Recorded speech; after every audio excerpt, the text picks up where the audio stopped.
حضرت عبداللہ ابن عمر فرمانے لگے کہ نبی پاک صلی اللہ علیہ وسلم فرماتے ہیں 3 لوگ سفر کر رہے تھے، رستے میں طوفان آ گیا، تیز بارش شروع ہو گئی،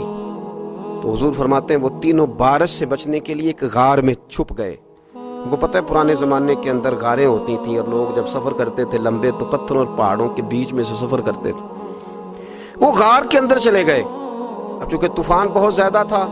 جب وہ غار کے اندر چلے گئے تو اللہ کے پیارے حبیب صلی اللہ علیہ وسلم فرماتے ہیں پتھر اوپر سے لڑکتا ہوا آیا اور غار کے منہ کے آگے آ کے اس نے غار کو بند کر دیا۔ اب اتنا تیز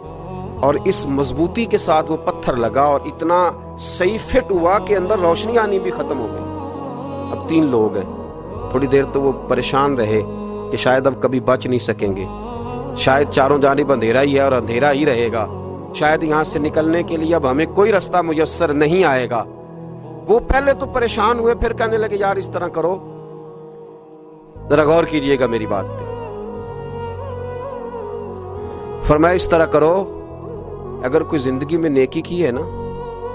تو ذرا اس نیکی کو یاد تو کرو، اور یاد کر کے اس مالک کے حضور عرض تو کرو، وہ کریم ہے، کوئی آنکھو شاید من جاوے تے گل کم تتڑی دا بن جاوے، عرض تو کرو۔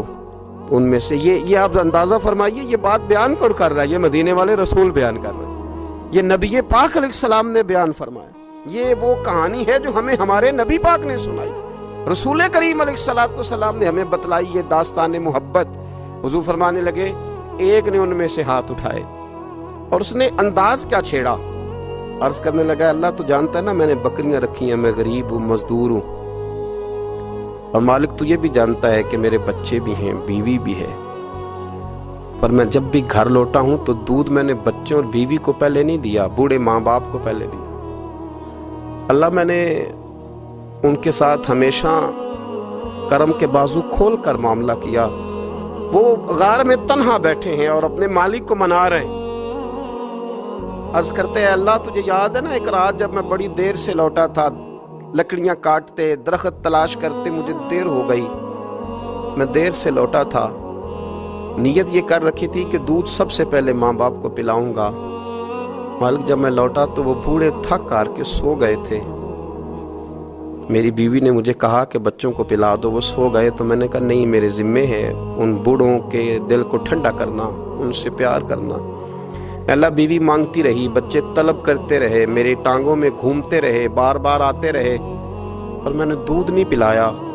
اے مالک فجر ہو گئی، آفتاب طلوع ہونے کا وقت آ گیا، پر میں نے ماں باپ کے بیدار ہونے کا انتظار کیا۔ اے اللہ وہ جب اٹھے تو ان کی آنکھوں میں جو میرے لیے دعا تھی اور ان کے سینوں میں جو میرے لیے کرم تھا، اگر تیری بارگاہ میں وہ نیکی قبول ہے تو مالک پھر رحم فرما، نہ اس مشکل سے آسانی عطا فرما۔ سنو سنو، رسول کریم صلی اللہ علیہ وسلم فرماتے ہیں کہ اس بندے کی دعا مکمل ہوئی تو پتھر تھوڑا سا سرک گیا، اور اتنا سرکا کہ آسمان نظر آنے لگا۔ جس نے ماں باپ کو منایا ہے، ان سے پیار کیا ہے، پھر یہی بات وسیلہ بن جائے گی رب کے ماننے کا، پھر یہ وسیلہ بنے گی، اللہ اس سے مان جائے گا۔ پھر رسول کریم صلی اللہ علیہ وسلم فرمانے لگے، دوسرا بولا اور عرض کرنے لگا کہ اے اللہ تو جانتا ہے مجھے اپنے چچا کی بیٹی بھانے لگی تھی، میں اس کی طرف رغبت کرنے لگا تھا، اور میں نے جب اس سے جا کے ارادہ کیا کہ میں تیرا طالب ہوں، تو اس نے مجھے کہا کہ پہلے 100 دینار لاؤ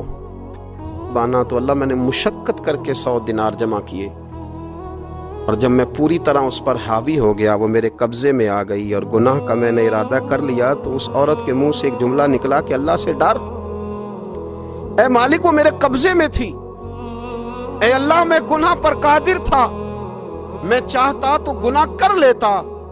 لیکن جب اس نے تیرا نام لے کے کہا نا کہ اللہ سے ڈر، اللہ میں ڈر گیا، میں اسے چھوڑ کے آ گیا۔ اگر تجھے یہ بات پسند ہے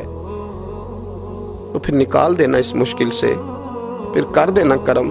اللہ میری بھی تو چڑھتی جوانی تھی نا، میں بھی تو سب کچھ کر سکتا تھا، پر تیرے لیے، تیری خاطر میں لذت گناہ سے باز رہا، تو اللہ تو رحمت فرما دے۔ حضور فرماتے ہیں اس کی دعا مکمل ہوئی تھی کہ پتھر تھوڑا اور سرک گیا۔ پھر تیسرا بولا اور اس نے بول کے کہا اے اللہ ایک مزدور کو، ایک دیہڑی دار کو، ایک غریب کو میں نے کام پہ رکھا ہوا تھا، یہ تیرا اور میرا راز ہے اللہ۔ وہ مزدور، وہ دیہڑی دار میرے پاس کام پہ لگا تھا، کچھ چاول میں نے اس کی اجرت مقرر کر دی کہ تو کام مکمل کرے گا تو میں تجھے دوں گا، اور جب اجرت لینے کا وقت آیا تو وہ بگڑ کر ناراض ہو کر چلا گیا۔ میں اسے ڈھونڈتا رہا، وہ مجھے ملا نہیں۔ میں نے اس کے چاولوں کی قیمت کاروبار میں انویسٹ کر دی،